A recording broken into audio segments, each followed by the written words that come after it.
অসুবিধা হয় নাই তো আসতে গেলে কোনো? আচ্ছা ভাইয়া 420 টাকা, 500 টাকায়? আচ্ছা আচ্ছা ভাইয়া, থ্যাংক ইউ।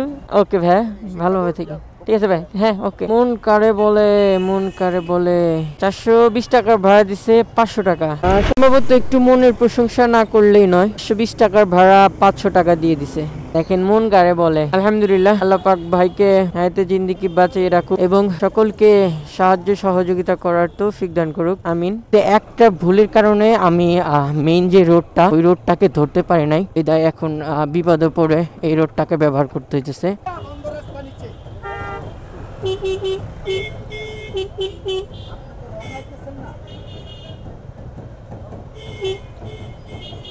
গুলি করেন, সবটিক গুলি করেন, একটু করে গুলি করেন, যারা আন্দোলন করতেছে একটু করে গুলি করেন। না মরলি সাবো না, এখানে আবার কিরা কি করে দেন, গরিব মানুষের সিএনজি ভেঙে দিছে, ওরাই ওদেরটা ভাঙতেছে। শুনেন, কথা হলো কি, আপনি যদি কোনো একটা দোকানে খাইতে যান, ধরেন আমি রেগুলার একটা দোকানে খাই, অন্য দোকানে একদিন খাইতে গেলাম, তখন দেখতেছে আমার সাথে খারাপ বিহেভ করতেছে কিংবা টাকা বেশি নিচ্ছে, তো আমি পরের দিন ওই দোকানদারকে কি বলবো জানেন? আসসালামু আলাইকুম রহমতুল্লাহ।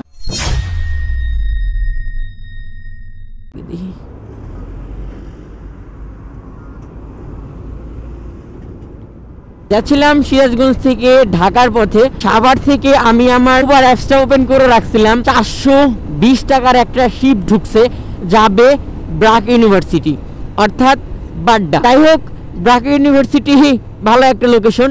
আর এখন ঘড়ির কাঁটায় 7:36, আর আমাদের এইখান থেকে লোকেশনের যাত্রীর দূরত্ব 2.5 কিলোমিটার, অর্থাৎ জাহাঙ্গীরনগর ইউনিভার্সিটি দিয়ে ভিতর দিয়ে ঢুকতে হবে। ঢুকে তারপর আমরা যাত্রীর পিক আপ লোকেশনে যাব। যাত্রীকে অলরেডি কল দিয়ে কনফার্ম করে নিছি। এখন আমরা ম্যাপ ধরে ধরে আগাচ্ছি।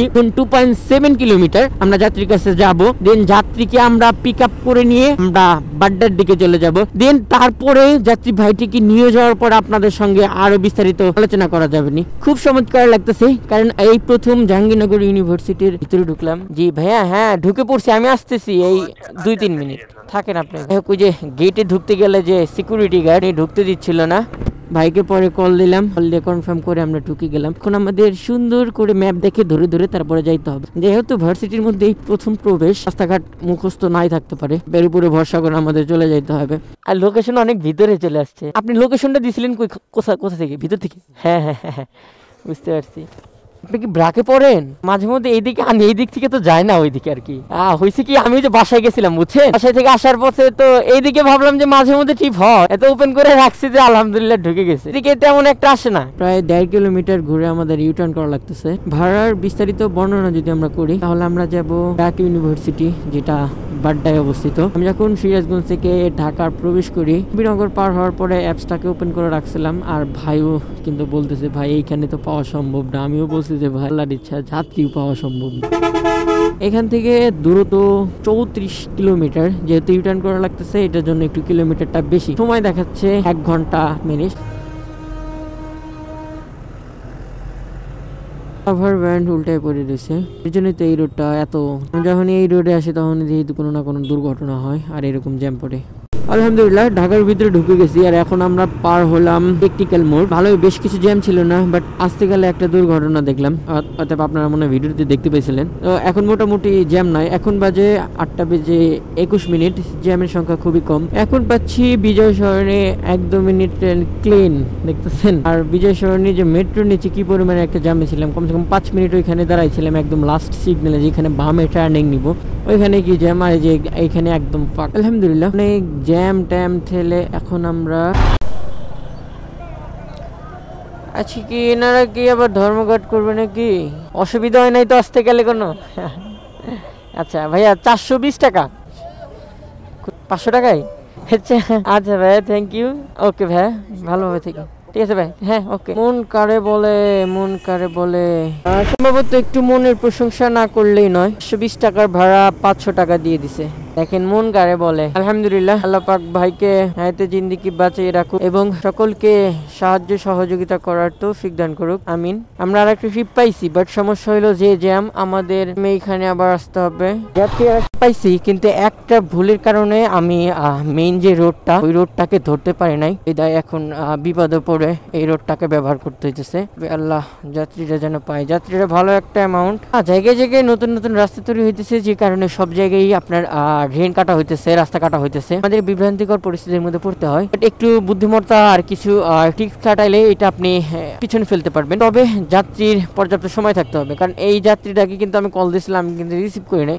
এরপরে যাত্রীরা এখন পর্যন্ত ক্যান্সেল করে না, তার মানে ওনার হাতে পর্যাপ্ত পরিমাণে সময় আছে। আর আজকে কিন্তু বাড্ডালিং রোডে প্রচুর পরিমাণে জ্যাম, আর সম্ভবত আমার যাত্রীরা হলো এই যে ইনি, এই ভাই হতে পারে। আপনি আতিক ভাই, ব্র্যাকের ওই পাশে ছিলাম, একদম পুরা ফ্লাইওভার মানে জ্যাম। ছোট একটা কাটা আছে ব্র্যাকের সামনে দিয়ে, ওইটা দিয়ে ঢুকছি, আর গাড়ি ঠেলে ঠেলে ঠেলে দিয়ে একদম ওই যে এইখান দিয়ে রাস্তা পারাপার হয় না, জেব্রা ক্রসিং, ওই পাশে নিয়ে গেছে। হ্যাঁ, প্রচুর জ্যাম। সম্ভবত এই জ্যামের কারণেই। আপনি ওঠেন, সমস্যা নেই। সচরাচর আমরা যে এই ওয়েস্ট ইউনিভার্সিটির সামনের রাস্তাটাই, এটাই কিন্তু জ্যাম থাকে না। জ্যাম থাকে এর আগের একটু, যেখানে ফুট ওভার ব্রিজ, মানে এরকম জ্যাম যে বাপের জন্মে না দেখা যায়। এদেশে কি মানুষ থাকতে পারে? মারানি কোন দেশে আছি? 20 মিনিট হইলো এইভাবে জ্যাম ঠেলতেছি, 20 মিনিট। আর ম্যাপে দেখাইতেছে 28 মিনিট, এটাকে দেখাইছে 28 মিনিট, 20 মিনিট পার হয়ে গেছে। এখন দেখাইতেছে 27। 1 মিনিটের পথ আমি 20 মিনিটে চলে আইছি। হাই রে, মানুষ আরেক থেকে নাইমা হাঁটা লাগাইছে। মানুষের এইরকম অবস্থা যে মানুষ বাসে থেকে নামে, হাজার হাজার মানুষ বলে দেখেন ভিড় জমাইছে, হাঁটা লাগাইছে, রাস্তায় বন্ধ। তো কি করা যাবে? 40 মিনিট লাগলো মাত্র 500 মিটার একটা ইউটার্ন করার জন্য।